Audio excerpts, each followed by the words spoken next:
They called her a monster. That's how it always starts, right? The rumors, the names, the sideways looks. Folks at Mel's Diner would whisper as soon as Sarah Miller walked by, never to her face. Of course, just loud enough for her to hear, saying she was hiding something ugly under those sleeves, that there was a reason she never let her arms show, not even when the air conditioner gave out and sweat rolled down everybody else's faces like rain off a windshield. For 3 years, Sarah poured coffee and took orders with her head down and her sleeves buttoned, enduring every cheap tip thrown her way like it was a personal insult. People thought she was beneath them, like she was lucky to even be there. But all it takes is one bad morning for the world to flip upside down one jerk with something to prove. I mean, who would have guessed that a construction worker's careless shove would pull the curtain back and turn a whole diner's world inside out? That's what happened the day Chad Morrison swaggered in and decided he was king of the castle. Funny thing is, that's the same day Michael Kelly, a quiet guy nobody noticed, realized he'd finally found what he'd been looking for across 18 long years, a ghost in plain sight sitting 2 booths away, moving with the kind of precision only the military drills into you. I was there. Let me back up a sec. Michael Kelly was hunched in the corner, right hand wrapped around his third cup of cold black coffee, the other brushing against an old photograph tucked in his jacket pocket. He'd been coming in since sunrise, not for the food, but for Sarah, watching the way she navigated the room, careful, almost tactical, keeping her left arm tucked behind a battered order pad. Everything about her screamed discipline. To most folks, she was just the scarred waitress, but Michael saw something that made him stay when he was supposed to leave, something that kept hope burning, even after years of chasing shadows in VA hospitals and veteran meetups, searching faces that never matched the memory that haunted his dreams. Then Chad and his construction crew crashed through the door like a bad storm, voices raised, boot stomping. Chad was the type you spot a mile off, built like a linebacker, loud as a siren, proud of his job and himself, and mean for sport. His buddies trailed behind, eager to laugh at whatever punchline he served up like hyenas at a lion's heel. You know the type.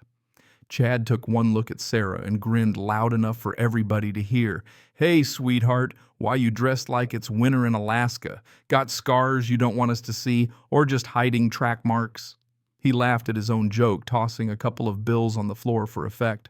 You could feel the room shift, patrons hiding behind their menus, the old couple at table 3 tense and silent, the cook peering out from the kitchen, spatula gripped tight, nobody willing to be the first to step in.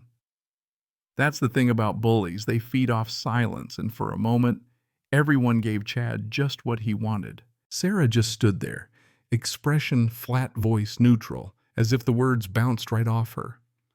"What can I get started for you today?" she asked, never blinking, never flinching. But you could see her jaw tighten, her left hand flex behind the pad. That was her armor, you know. Sometimes what keeps you standing is acting like nothing can get through, even if it does. Michael's hands curled to fists. Every insult, every word that came out of Chad's mouth, you could see it was winding him tighter, digging up memories he'd worked years to bury. He couldn't take his eyes off Sarah, kept matching her profile to that night in Ramadi, the night the world blew up and everything changed. He kept thinking, it has to be her. And he was right. Chad didn't stop. He never does. He pushed and pushed, each taunt uglier than the last meth lab jokes. Freddy Krueger references, even tossed his tip to the floor, telling Sarah to save up for scar cream. His crew laughed, but less now, more out of habit than joy.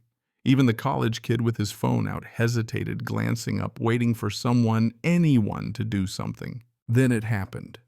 Chad, either by accident or design, reached out and shoved Sarah's shoulder as she bent to pick up the money. Her sleeve slid back. For the first time, the whole diner saw what she'd been hiding, a tattoo military clear as day. 3rd Infantry Division, Ramadi, 2006, right above a patchwork of burn scars that no accident could explain away. The room went silent. Someone whispered, "That's a military tattoo." Chad tried to laugh it off, called her a fake, accused her of playing stolen valor for sympathy. Said nobody like her could have actually served. That's when Michael stood up. You could see the realization hit him like a train the way he looked at that tattoo, the way his voice broke as he said, 3rd Infantry. Ramadi, it's you. You're the one who pulled me out of that burning Humvee. 18 years. I thought you died. Sarah shook her head, voice shaking. They told me you didn't make it. And for the first time you could see her armor crack, tears tracking down her cheeks, hands trembling as she gripped the counter. I thought I failed you. Failed them all. What happened next was like something out of a movie. The whole place just held its breath. The old man at table 3 finally stood up, cane in hand, fury on his face, voice shaking as he said, You ignorant little shit. I served in Vietnam. That woman is a hero. Even the cook left the kitchen arms crossed, ready to back him up. But Michael, he wasn't finished. He turned on Chad and laid it all out, every ugly detail, painting a picture nobody could ignore. July 2006. Ramadi. IED took out our lead vehicle. Rodriguez dead. Thompson bleeding out. Me trapped. Fire everywhere. Sarah Sergeant Miller ran into the flames.